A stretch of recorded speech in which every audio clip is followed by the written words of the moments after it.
Yang tentang misteri hilangnya kerajaan Majapahit, tanggapannya bagaimana? Bagaimana? Tentang misteri hilangnya kerajaan Majapahit. Ya, Majapahit itu hilangnya itu kalau menurut hemat saya karena alam ya. Satu, yang kedua karena dialektika pemikiran manusia dan hukum alam. Hukum alam itu apa? Hitungan jam.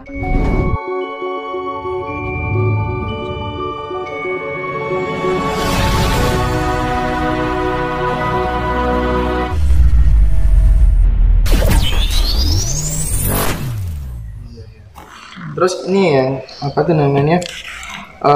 Ada yang tanya, jenengan kan selalu belajar tentang banyak kitab itu dari beberapa atau lintas agama lah barangkali. Bagaimana yang Jati Kusuma menyikapi fanatisme di dalam beragama? Begitu orang beragama mulai fanatik, disitulah dia akan gagal mencapai Tuhan. Karena orang masuk agama itu sebenarnya belajar mencari Tuhan. Kalau sekolah ya harus lulus. Kalau udah lulus itu cirinya apa? Bertuhan. Kalau sudah bertuhan, tidak ada skat ya, tidak ada sekat, tidak ada kelompok dan golongan. Besok kalau mati itu enggak Sang Maha Pencipta, kamu agamanya apa? Ayo sana, kaplingmu sana, kamu sana, kamu sana. Kamu orang Islam, Islam apa? Apa aliranmu apa? Mazhabmu apa? Nasrani, Kristen apa Katolik? Gerejamu di mana? Enggak seperti itu udah gak ada. Itu semua adalah buatan manusia supaya hidup ini berbudaya, beradab. Lah, wong belajar beradab kok gak lulus-lulus, ya keliru toh. Yang enak bertuhan. Saya itu belajar untuk bertuhan, artinya apa? Ya cinta kasih kepada semuanya. Dan saya membangun rumah ini, membangun pedepokan di Singosari yang sedemikian besarnya. Mungkin Mas Hendra nggak percaya, tapi buktinya ada. Adik saya masih hidup. Saya itu dibantu apa? Dibantu genderuwo. Aneh ya, loh genderuwo kok bantu? Kalau begitu musyrik sirik ya Romo. Ya terserah kowe nyebut apa terserah, buktine ono kok ya. Umpama saiki didolok payu berapa M tempat saya itu. Ini berapa M semuanya itu ya. Nah, tapi semuanya itu enggak sengaja untuk membeli duit dari mana saya ya. Sisa pensiun dipotong kredit itu semua. Waduh, rumah saya aku kayak diperes rentenir deh. Iya, luar biasa.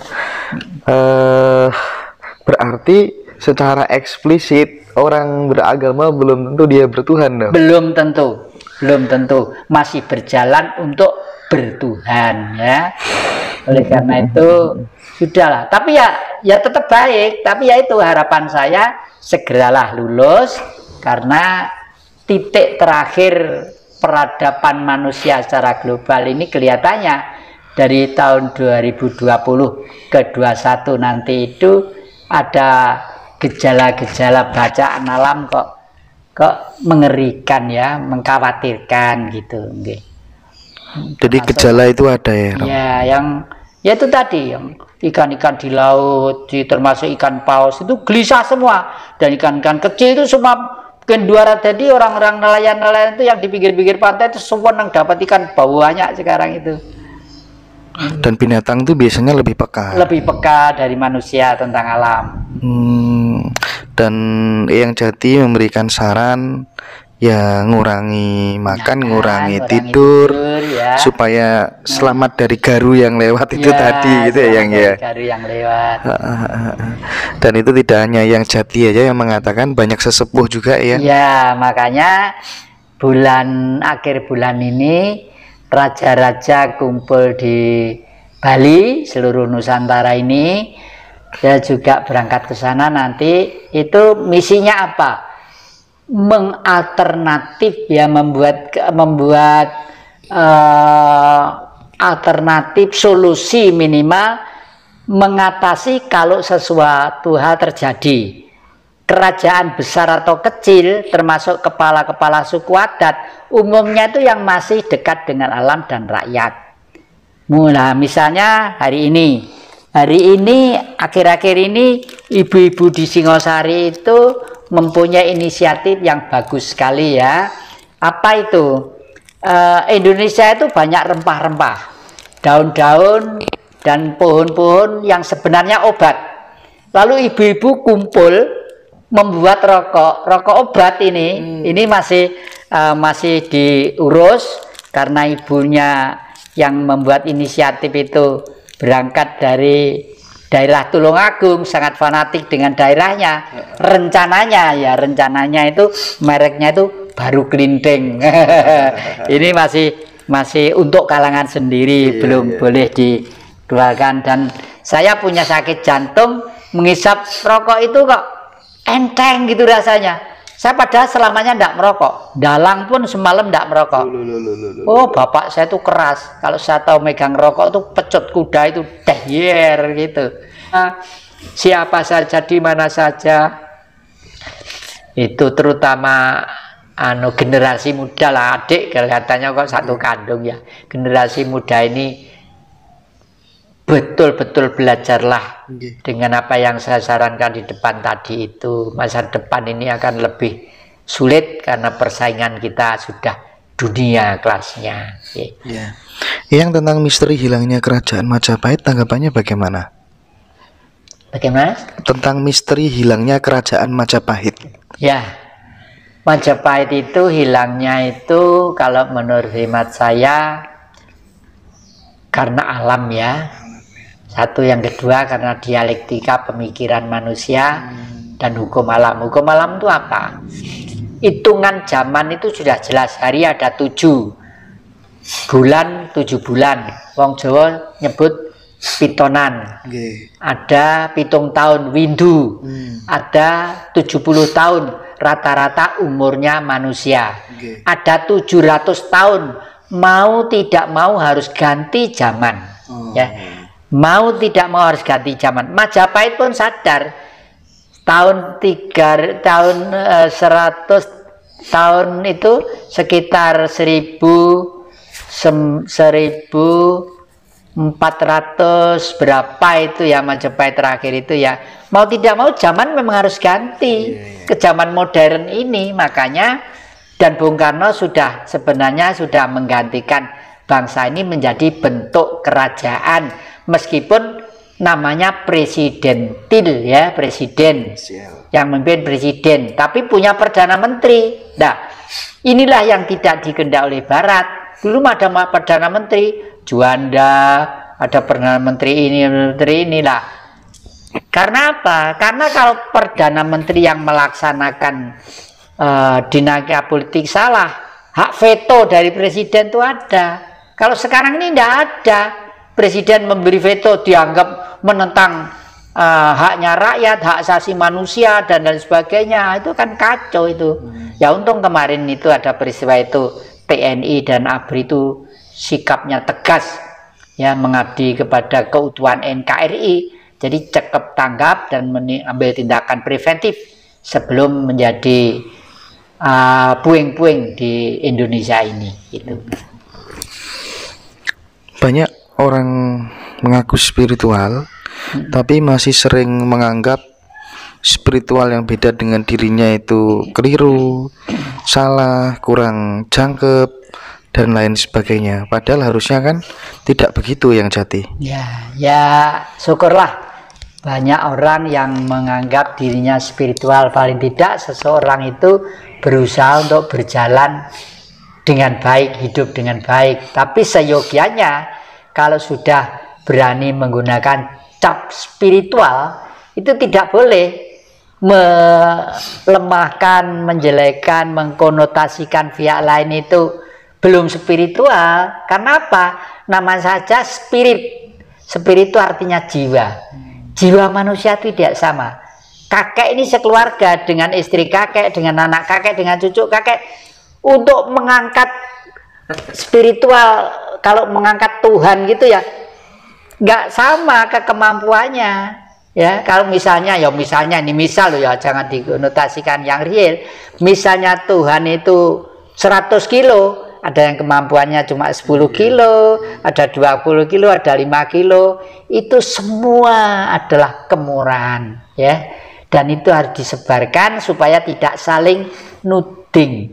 Itulah sebabnya Bung Karno menaruh sila yang pertama, ketuhanan yang Maha Esa.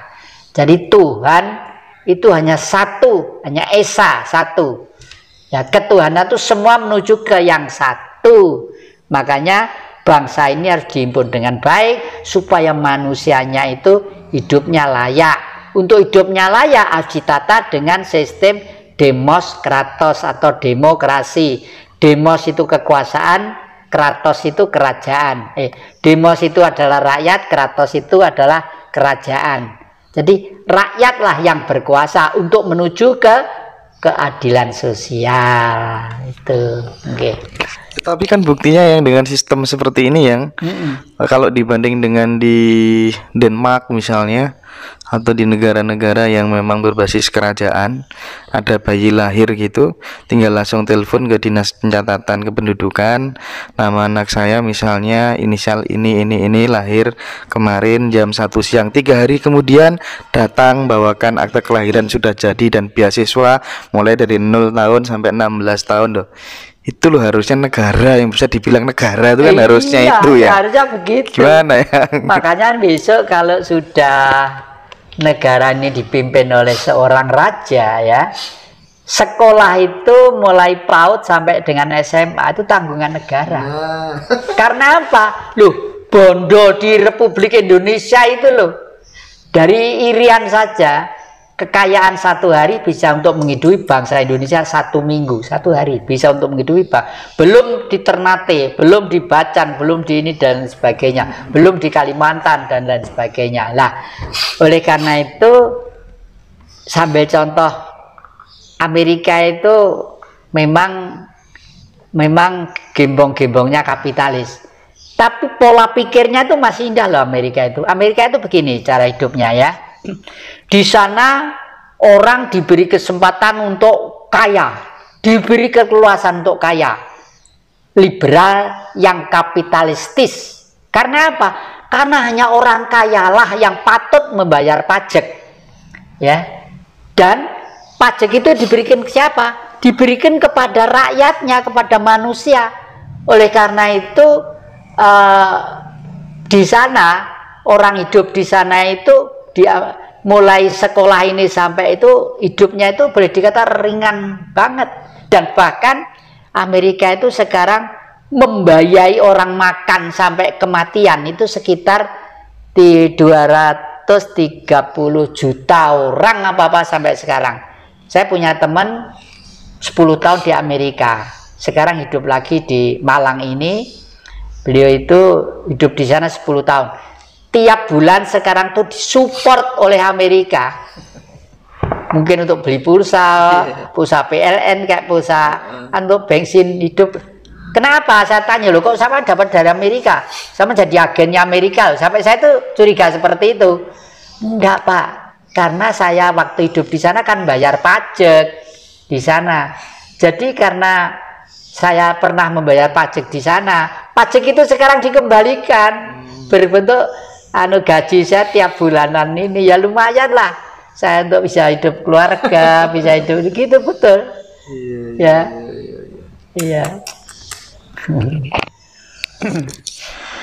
Iyalah, jadi apa kalau misalnya andai kata kemudian kita ini tidak terikat oleh sistem perekonomian, aturan main internasional gitu kan enak yang bikin mata uang lagi sendiri khusus untuk pembangunan di Indonesia. Kalau yang rupiah udah terlanjur ya sudah ikut sana. Sehingga tiap hari mungkin bisa ngeprint 1 triliun gitu kan, untuk bangun semuanya gitu. Itu kan tata cara mengelola negara yang benar itu sebenarnya yang perlu dipelajari. Ya, bagaimanapun duit itu mempunyai beberapa fungsi ya. Fungsi pertama untuk mempermudah pergaulan ekonomi, meringankan manusia ya. Kalau dulu kan barter, kursi saya itu ditukar apa gitu, ngotong-ngotong sana, tukar beras, gorong lagi sini. Nah sekarang dengan uang itu sudah bisa mewakili segalanya. Sekaligus kalau saya malah rapi lagi, saya nggak bawa dompet. Saya tuh kalau naruh dompet, kepalanya itu kepala gambarnya manusia itu di atas semua dan menghadapnya sama, dan tidak pernah saya taruh di pantat karena itu pahlawan kok. Gitu Pahlawan ya. Menghargai. menghargai, saya taruh di samping atau di dompet atau di di tas atau apa gitu, selalu begitu saya hormat karena saya pernah mengalami sendiri bagaimana hidup di gunung, bagaimana dikejar-kejar oleh Belanda waktu masih kecil dengan orang tua saya, itu mengalami semua. Ya, yang paling terakhir, andai kata kemudian yang ingin memberikan pesan kepada siapapun yang memanage Republik ini, ada Pak Jokowi, ya kan, dan siapapun lah yang sebagai penguasa di Republik ini melihat realitas sosial masyarakat yang sekarang terjadi, kondisi bernegara kita yang seperti ini, apa yang ingin yang Jatikusumo sampaikan kepada mereka yang itu berangkat dari lubuk hatinya panjenengan? Ya. Yang pengen saya sampaikan, satu, mungkin kalau ya Pak Jokowi itu termasuk saya salah satu orang yang mengondisikan pertama kali, orangnya itu nggak sampai 9 orang. Jadi beliau itu bukan dicalonkan oleh partai, bukan dicalonkan oleh masyarakat Jawa Tengah, berangkat untuk menjadi ke RI 1 loh ya. Itu berangkat dari orang-orang di Jawa Timur ini, orangnya masih hidup semua ya, dan itu adalah kehendak gaib, kehendak leluhur untuk beliau tampil dulu, istilahnya tampil dulu gitu loh ya. Karena kalau andai kata rumah itu gelap, Indonesia itu gelap, gak ada lampu, beliaulah yang menyalakan lilin untuk menjadi terang. Tapi begitu buka pintu mau keluar, lebih gelap lagi. Nah, ternyata akhir-akhir ini betul, kegelapan itu ada. Kegelapan bukan berarti tidak dapat sinar matahari dan segala. Situasi politik yang semakin kacau, semakin rancu, semakin sulit terprediksi. Ya untungnya saja masih punya TNI dan Polri yang memegang teguh Sabta Marga, sehingga punya inisiatif untuk ambil tindakan preventif.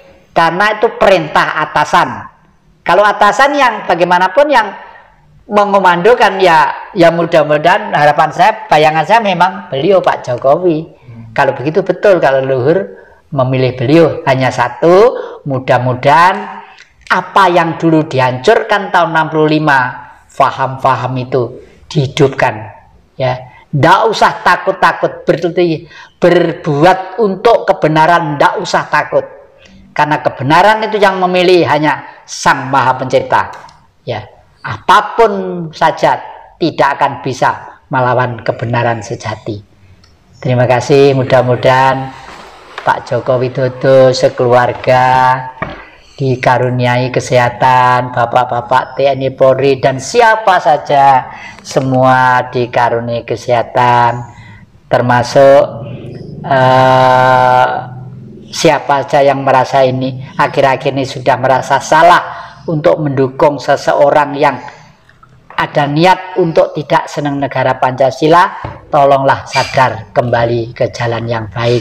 Terima kasih. Matur nuwun. Ayo yang jati.